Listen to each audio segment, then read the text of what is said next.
Baik, Assalamualaikum warahmatullahi wabarakatuh. Perkenalkan, nama saya Iqbal Wiryaminanza dari Program Studi Teknik Lingkungan Institut Teknologi Sumatera. Saya di sini akan sharing terkait ilmu yang sudah pernah saya pelajari ketika saya SMA, khususnya mata pelajaran kimia. Oke, sekarang saya akan sharing tentang sifat periodik ya, sifat unsur transisi periode keempat, seperti itu. Nah, langsung saja saya share screen ya. Ini materi ini sudah saya rangkum sedemikian rupa sehingga insya Allah sudah bisa mewakili sebagian besar lah gitu dari materi ini. Gitu. Oke, jadi sifat unsur transisi periode 4 itu ada dua. Yang pertama itu sifat fisika, yang kedua itu ada sifat kimia. Nah, ini konfigurasi elektron dari unsur transisi periode keempat. Gitu. Nah, bisa dilihat ini ada skandium sampai zinc atau seng. Gitu. Nah, di sini konfigurasi elektron itu dan kedudukan elektron valensi logam transisi periode keempat itu menentukan kecenderungan sifat fisika dan kimia dari unsur tersebut. Nah, selanjutnya itu akan dibahas di slide selanjutnya. Oke. Nah, di sini ada sifat fisika ya. Pertama kita akan membahas sifat fisika. Yang pertama itu ada memiliki sifat logam di sifat unsur periode keempat ini, unsur transisi periode keempat ini mempunyai sifat logam. Salah satunya itu, terus ada titik leleh, ada titik didih, terus juga ada sifat magnetik, ada punya jari-jari atom itu punya sifatnya sendiri, terus juga ion berwarna.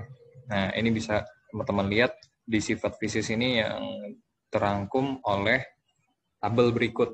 Nah, ini titik didih dari skandium. Seperti ini. Nah, ini dalam derajat Celcius. Nah, bisa dilihat. Oke, nanti kalau misalkan mau teman-teman lihat, silahkan di-pause dulu videonya. Karena saya akan langsung membahas materi selanjutnya. Nah, di sini ada sifat fisika. Sifat fisika ini ada sifat logam. Nah, kenapa sih disebut sifat logam? Gitu? Pertama tuh keras. Gitu. Terus kerapatannya tinggi. Daya hantar listriknya juga lebih baik dibandingkan logam utama. Gitu. Atau ya logam golongan utama itu yang ada di golongan A biasanya. Seperti itu. Kalau misalkan saya salah, mohon maaf ya, tolong diperbaiki ya. Terus juga ini karena salah satunya adalah karena kisi kristal logam-logam transisi lebih sukar dirusak. Sukar itu sulit dirusak dibandingkan kisi kristal logam golongan utama. Gitu. Nah, kenapa itu disebut sifat logam? Terus juga di sifat unsur transisi periode keempat ini, sifat logam itu tidak dimiliki oleh unsur zinc atau seng. Gitu. Kenapa? Karena dia itu konfigurasi elektronnya itu sudah dipenuhi di bagian D, orbital D. Nah, itu ada di sini ya, ada di penjelasan di titik leleh dan titik didih. Gitu. Nah, langsung saja kita baca. Di sini titik leleh dan titik didih itu unsur-unsur transisi umumnya memiliki titik leleh dan titik didih yang tinggi. Gitu. Nah, jadi unsur-unsur transisi yang kita pelajari ini rata-rata itu memiliki titik didih dan titik leleh yang tinggi. Gitu. Nah, kecuali zinc. Nah, sama tuh ya. Kecuali zinc ternyata berpengaruh juga dengan titik leleh dan titik didih. Karena pada seng orbital D-nya telah terisi penuh sehingga antar atom seng tidak dapat membentuk ikatan kovalen. Nah, daripada penasaran, coba kita cek aja ya. Nah, kita cek di sini zinc. Nah, kita lihat tuh. Di sini ada 3D10, 4S2. Sudah penuh semua. Gitu. Nah, inilah salah satu yang menyebabkan nggak begitu ada, sifat logamnya nggak begitu sama, maksudnya tidak begitu sama dengan yang lain, dan juga sifat titik lele dan titik didihnya pun tidak sama dengan yang lain karena sudah terisi penuh ini konfigurasi elektronnya. Oke, selanjutnya ini ada jari-jari atom. Nah, kalau untuk unsur transisi sendiri, itu dari kiri ke kanan tuh nggak teratur jari-jari atomnya itu. Terus juga ada sifat magnetik, itu ada tiga sifat magnetik. Yang pertama itu ada paramagnetik, nah kedua dia magnetik dan ferromagnetik. Nah, yang pertama itu ada paramagnetik, itu kenapa disebut seperti itu? Itu ketika atom, molekul, atau ion sedikit dapat ditarik oleh medan magnet karena ada elektron yang tidak berpasangan pada orbital D-nya. Sedikit ya, jadi ionnya itu punya sedikit dia. Nah, ini nggak punya pasangan dia, sedikit. Jadi masuk paramagnetik. Jadi hanya satu inilah yang bisa dapat ditarik elektronnya oleh medan magnet gitu. Karena cuma sedikit, jadi namanya adalah paramagnetik. Nah, kalau dia magnetik, itu tuh dia itu ditolak gitu oleh medan magnet karena seluruh elektron pada orbital D-nya berpasangan. Ingat ya, untuk menentukan magnetik itu tuh pada orbital D, bukan S, tapi D. Oke? Nah, lihat nih, dia magnetik D itu ditolak. Kenapa? Karena full, sudah ada semua di sini. Nah, karena sudah ada semua, jadi dia namanya dia magnetik. Dia magnetik itu dia tidak menerima medan magnet atau menolak gitu. Dan di sini ada ferromagnetik. Itu tuh kondisinya itu sama kayak paramagnetik, tapi dalam keadaan padat gitu. Nah, itu seperti apa? Nah, seperti ini. Dia orbital D-nya yang tidak berpasangan lebih banyak dan memang sudah terisi nih sampai sini. Tahu ya cara menentukan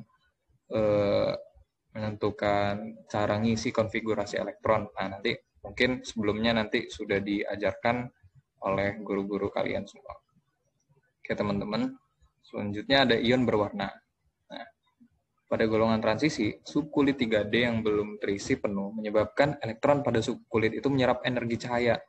Nah, jadi ada subkulit 3D itu belum terisi penuh. Nah, kayak gini ya, kayak Cu itu dia tembaga. Nah, tembaga ini kalau sudah penuh seperti ini, berarti tidak masuk syarat ya. Gitu. Karena di sini pernyataannya adalah subkulit 3D yang belum terisi penuh menyebabkan elektron pada subkulit itu menyerap energi cahaya sehingga elektronnya itu tereksitasi dan memancarkan energi cahaya dengan warna yang sesuai dengan warna cahaya yang dapat dipantulkan pada saat kembali ke keadaan dasar. Seperti itu. Oke, selanjutnya ada sifat kimia. Nah, sifat kimianya cuma ada 2 ya, teman-teman. Sini ada kereaktifan, terus ada pembentukan ion kompleks gitu. Nah, untuk reaktifan sendiri itu unsur-unsur transisi ini memiliki harga potensial elektroda negatif deh, kecuali tembaga atau Cu. Dia itu punya plus 0,34 volt gitu. Nah, untuk minus, kenapa di logam-logam itu minus? Karena logam-logam itu dapat larut dalam asam seperti itu, kecuali Cu itu sendiri atau tembaga. Nah, sini ada selanjutnya ada ya, kebanyakan logam transisi dapat bereaksi dengan unsur-unsur non-logam, misalnya oksigen dan halogen. Oksigen nih, contohnya sudah ada, itu besi ya, Fe plus O2. Nah, ini ada penyetaraan reaksi kimia. Terus juga halogen. Nah, halogen tahu nggak sih unsur halogen itu apa gitu? Halogen itu tuh yang ada pada golongan ke-7, 7A. Saya ingat saya seperti itu. Tolong dikoreksi nanti ya. Halogen itu kayak Cl, Br, klorida, bromida, dan lain-lain. Nah, ini ada skandium juga. dapat bereaksi dengan air menghasilkan gas hidrogena. Untuk skandium itu dia bisa bereaksi dengan air. Nah, selanjutnya ada pembentukan ion kompleks. Nah, semua unsur transisi dapat membentuk ion kompleks, yaitu suatu struktur di mana kation logam dikelilingi oleh dua atau lebih anion atau molekul netral yang disebut ligan. Nah, antara ion pusat dengan ligan terjadi ikatan kovalen koordinasi, di mana ligan berfungsi sebagai basa Lewis, penyedia pasangan elektron. Gitu. Nah, senyawa unsur transisi umumnya berwarna. Hal ini disebabkan perpindahan elektron yang terjadi pada pengisian subkulit D dengan pengabsorpsian sinar tampak. Senyawa Sc dan Zn tidak berwarna gitu karena D-nya sudah penuh gitu. Senyawa skandium dan zinc ya. Baik. Nah, itu hanya itu yang bisa saya sampaikan. Terima kasih teman-teman sudah mendengarkan. Mohon maaf saya terbatas ilmunya gitu. Karena memang bukan basic saya juga. Semoga bermanfaat teman-teman. Mohon maaf atas segala kekurangan saya. Terima kasih. Assalamualaikum warahmatullahi wabarakatuh.